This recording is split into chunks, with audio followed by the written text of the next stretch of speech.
So we're here with Boo Newell, who's the owner of Decatur Ghost Stores, and we're here in Decatur Cemetery.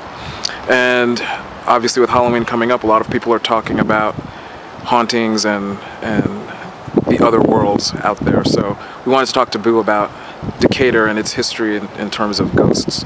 So Boo, how, I guess as cities go, how haunted is Decatur? I would say very haunted.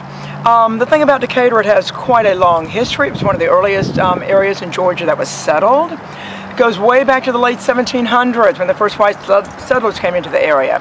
Confrontations with the Native Americans, I guarantee some spirits got left behind.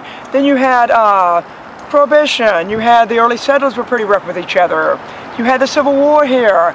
Tell me, there have got to be a lot of spirits here. This is one reason why the area is so paranormally active. The cemetery and throughout the area, there are so many spirits that got left behind from all these activities, human history, if you will. So what is it about particular sites that keeps spirit energies connected to them?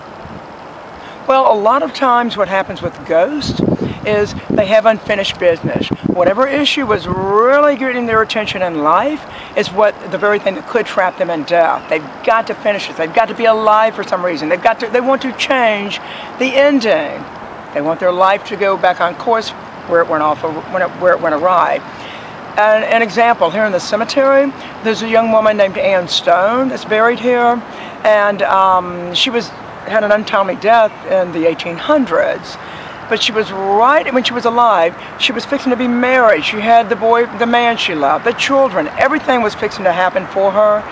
And because of her quick, untimely death, she never had that. So she's still wanting to have that, but she will hang here and she watches people go through the cemetery and she's like, that could have been my man. Those could have been my children. Wait a minute, maybe I can have it. Or the mother in the memory garden, one of the other stops. She lost her son at sea, and she didn't get closure. And to her, she's thinking, they don't know what happened to him. He's going to come back. I've got to stay here and be alive to welcome my son home. When in fact, she's a ghost. He's never going to come home to her in the realm she's trapping herself. He's long since moved on. And that is it's the issue in life that the spirit dies with. That's what traps him. So are spirit energies connected to a particular structure, or is it the site that connects them to our realm? Well, it could be either or, because sometimes spirits are just kind of floating along, moving along in the realm, and they'll come upon a place where there are other ghosts. The energy feels very hospitable, conducive to their ghostly existence, so they'll come right in. But in the majority of cases, ghosts are going to locate to the house, the land. They kind of get stuck there to where their life was happening, say a massacre site. You're going to have the ghosts stay there because they're scared to move on. They don't know what's happening. Like with Anne, she's staying right there where she was buried. This represents where my life went off course. The mother in the memory garden. She's not at the house that she lived in. She's at the place on the church grounds where she found comfort as she waits for her son to come home. And a lot of times with the ghost, people have asked us on the tour, well, what if the house is no longer there?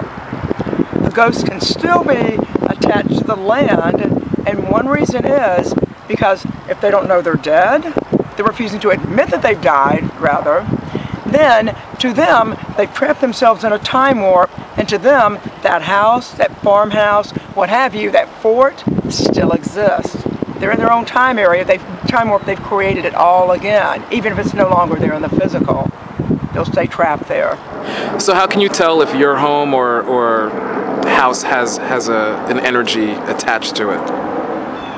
Well, a lot of times, look at those around you, your pets. They are some of the most astute at picking up spirits, negative, positive influences, what have you.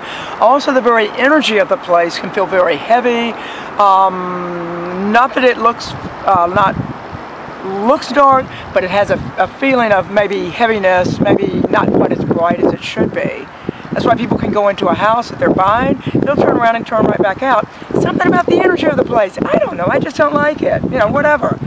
Trust me, a lot of times you've got a spirit, a ghost standing in the foyer, inside the door, whatever, and they're giving this negative energy out because they don't want a stranger in their house. Another way to tell, if you have the humans in the environs around it, you know, in the house, whatever, look at the dynamics.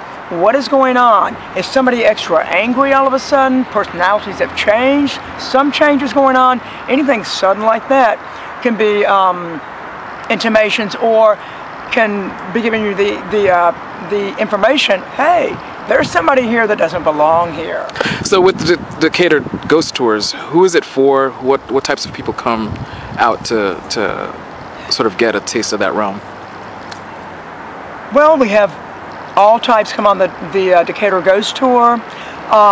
We have small children, we welcome children, birthday parties, corporate groups, but also as far as the general population, we have everybody. We say you don't have to believe in ghosts to enjoy the Decatur Ghost Tour. There's something for everybody on it.